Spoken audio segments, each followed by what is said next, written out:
Hear me, sir? Thank you. Can you hear me? Yes. Okay, fantastic. You're welcome. Go ahead, counsel. Thank you, Your Honor. Ours is a simple non-residential eviction case. Mr. Lonsway, the defendant in possession, Mr. Talaski, the defendant in possession, has been leasing the fields at the property 10 years for horses.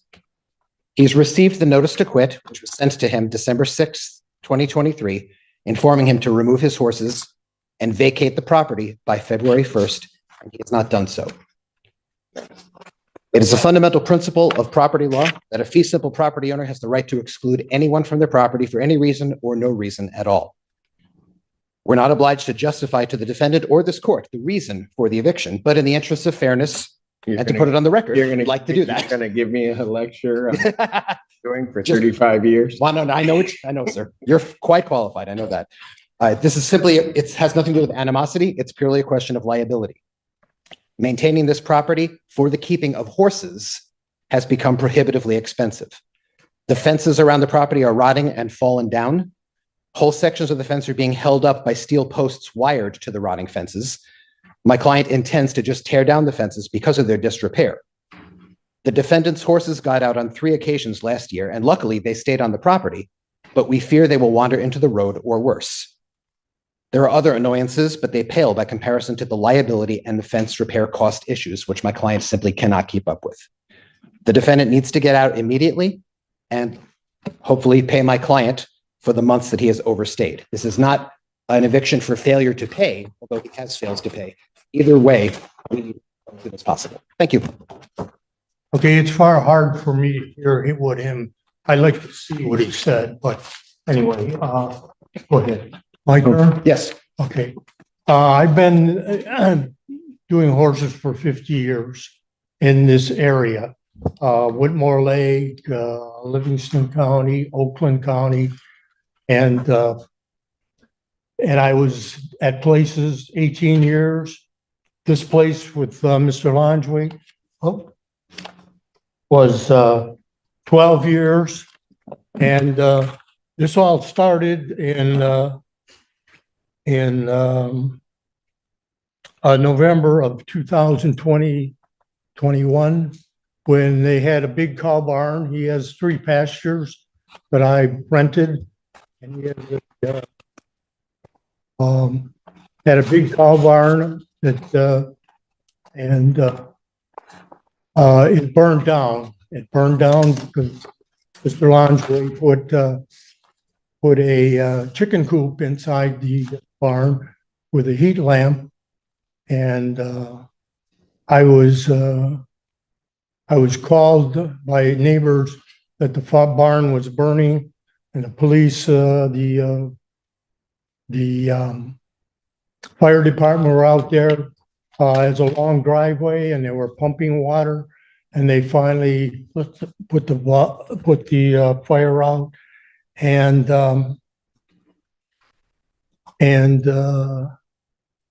so everything of mine was destroyed. Everything that Mr. Lonsway had, tractors, canoes, he had the machinery, new roof, silos were out there, and he, it burned down, and that was not my fault. And Mr. Lonsway approached me and said, the horses can stay here, although they were now in one pasture. And so I accepted that, and I didn't demand him to do anything to me or reimburse me. And so sir, let me just ask you, is there a written agreement for the leasing of the land? Yeah, we signed an agreement 2010. Okay, we had a For how long? I don't think it said anything. It was just started to protect Mr. Lonsway because we had a kind of a disagreement with some people about cutting the hay in a hay field. And so he just said, well, we need a lease down there. How much was how much was it? And eventually it went up $200 a month. And, Well, I guess what I'm trying to figure out is when did that lease expire? didn't never expire.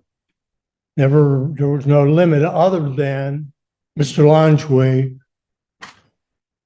filed for me to leave probably 2003, 2003. The Okay, but go ahead. that would have been before the written agreement. No, right? that was after the agreement. Yeah. So when was the written agreement? Huh? When was the written agreement? I heard you wrong, maybe. 2010, something like that.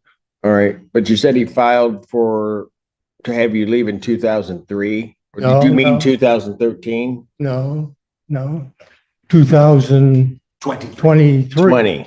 23. Yeah. Okay, gotcha. Okay. Well, the problem was, okay, just another thing. So about 6 months later, he was cleaning up and he got the idea the horses were getting out after the barn burned down. And we went and fixed the fences up. So they were confined. But 6 or 8 months later, he came up with that the horses were getting out and he was liable, which wasn't true. They never got out before. And he said I had to leave. And so then. Okay.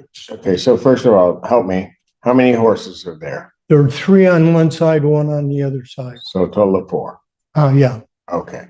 And do you not have a place to put them? No, Is that well, the issue? another problem happened. Okay. I got, so on 1 August of last year, I was bringing hay to the horses, or I went to buy hay.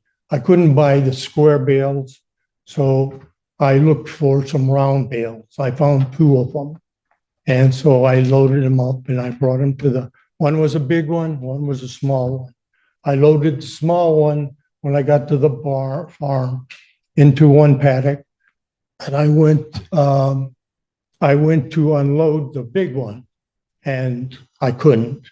It wouldn't move. And I tried everything that I could do, run up the vehicle, run down and see if it would move. It maybe moved a little and sat back. So fine, and I didn't have any ropes, which I usually had because they were all burned up. And so I went up there one more time, tried to push it off, and I got my legs and caught in the hay, and they just, I was kept there I fell off the back of the pickup. My legs stayed in. I laid on the ground. There was nobody there. I started to call for help, but the driveway was 150 yards. So I laid there till 4 in the morning, from 4 o'clock until 4 in the morning. Then the daughter came and she heard me. I don't know if she was with somebody, but I tried to tell him to move the bale, but then I said, call 911. So I ended up in U of M hospital for 8 weeks because my leg was so swollen. U of M and rehab. Finally, I got out in October, 1 October. Okay, so what does this have to do with you being on the property? Because I had to do this with this leg, and it's still bad. It's still bad for me. Okay. And I need somebody to help me feed the horses with these round bales, which gives me time to look for a place and to try to heal. I have an appointment. I had one appointment with VA and she looked at me and said, well, let's wait till to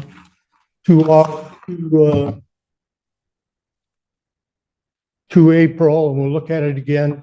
And I want to find out what's my prognosis, because I can't feed the horses the way I want to give me time. Otherwise, I'd have to be there every day. And I live in Monroe and I have to drive 50 miles. So I'm looking for them for at least 30 days, but maybe 60 days, to see how I'm going to do, keep the horses there, pay my rent.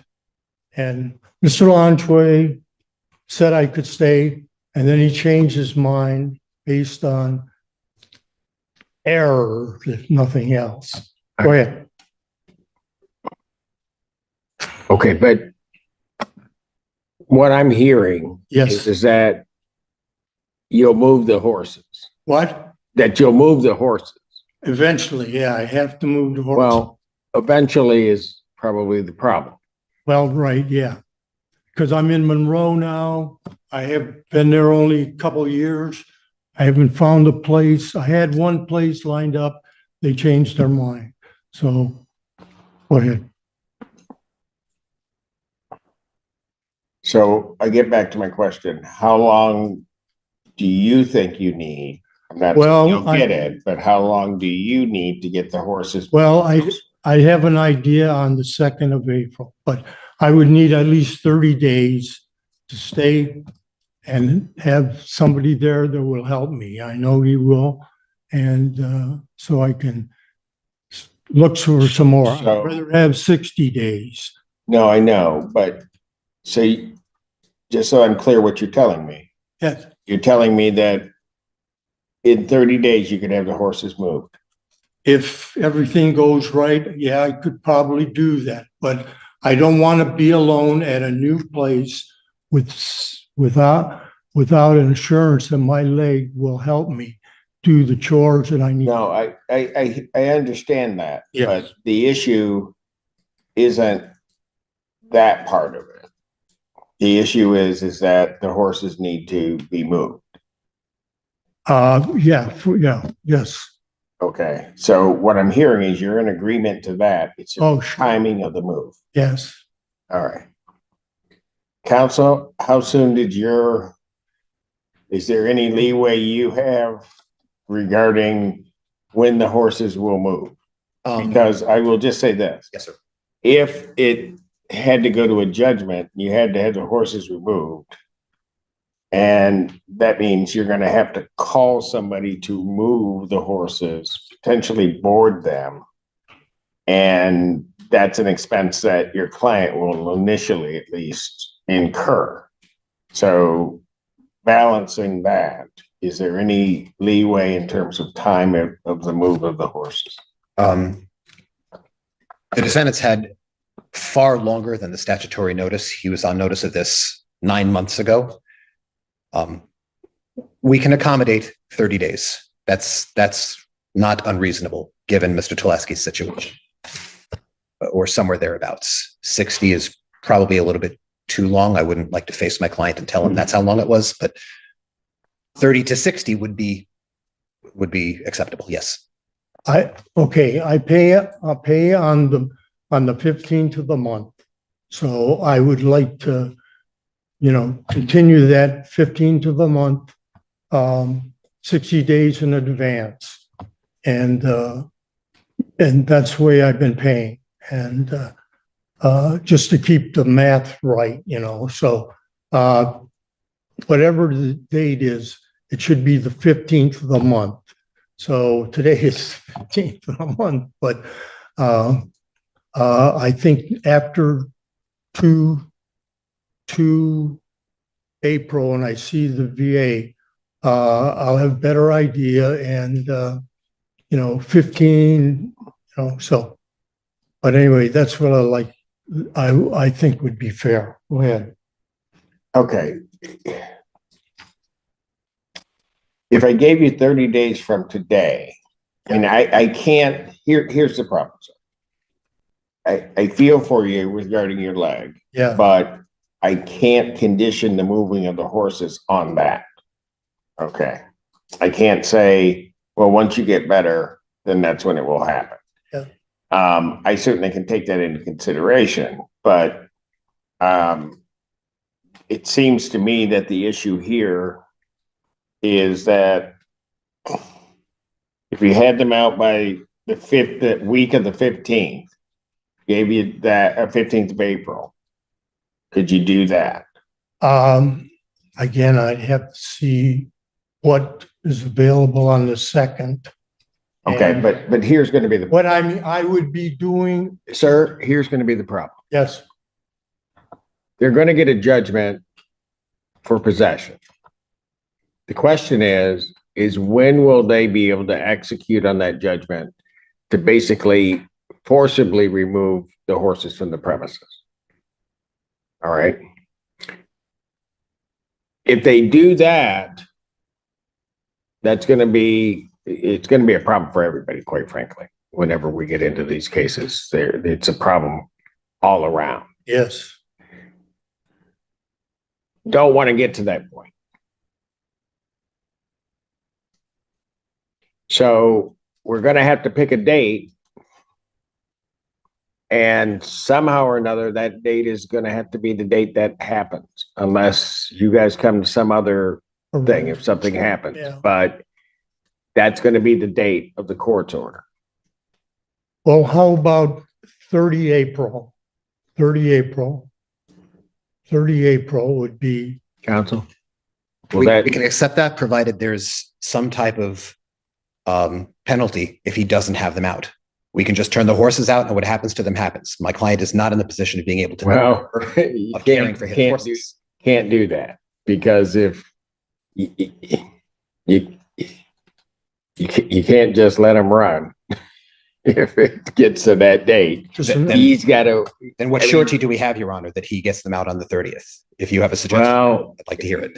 The only surety that you have is you'd have to call the sheriff's department to execute on a writ. And then the reality of what happens in these situations is you call the Humane Society comes out, gets the horses. I don't know if they're still doing that, but that will the last time this was done, that takes time because the Humane Society doesn't board the horses themselves.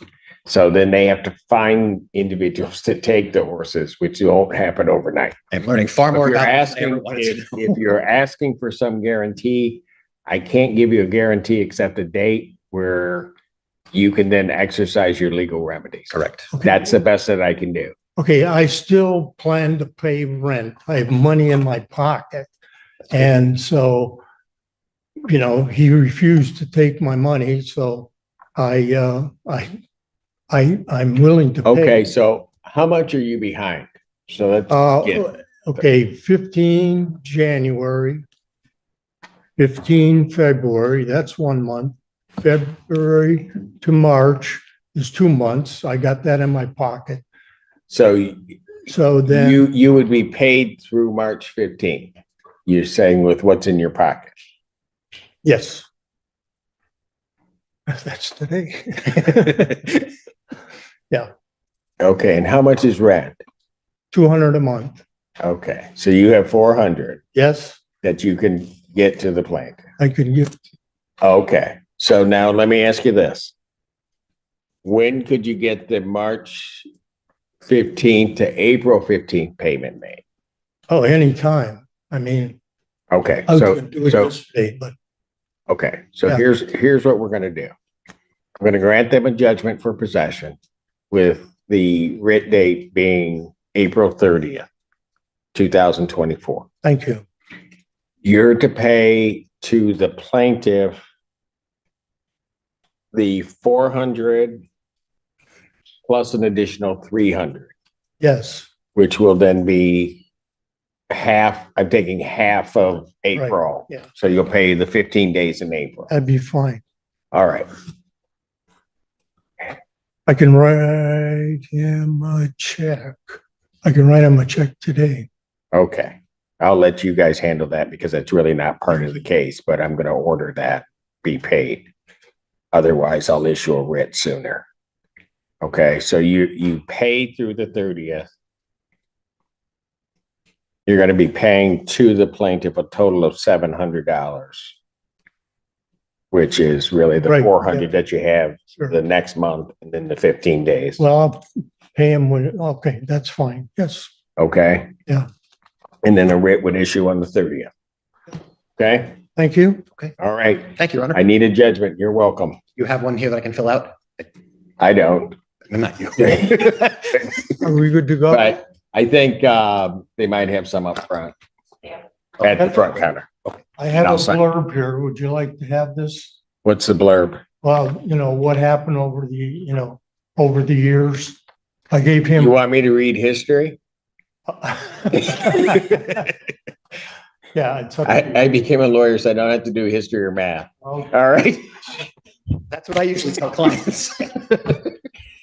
All right. And sir, you're a veteran? Yes, sir. What branch? Retired Army. Army? Yeah, Okay. thank you. Thank Are you? you for your service. No, my dad was in, but thank you for your service. Thank you. All right. Support. Because I didn't have to serve because of people like you that did. And I'm always mindful of that. Huh? Oh, All right. thank you. All right. Thanks. That's right. She wasn't trying to take you in. All right. Take care.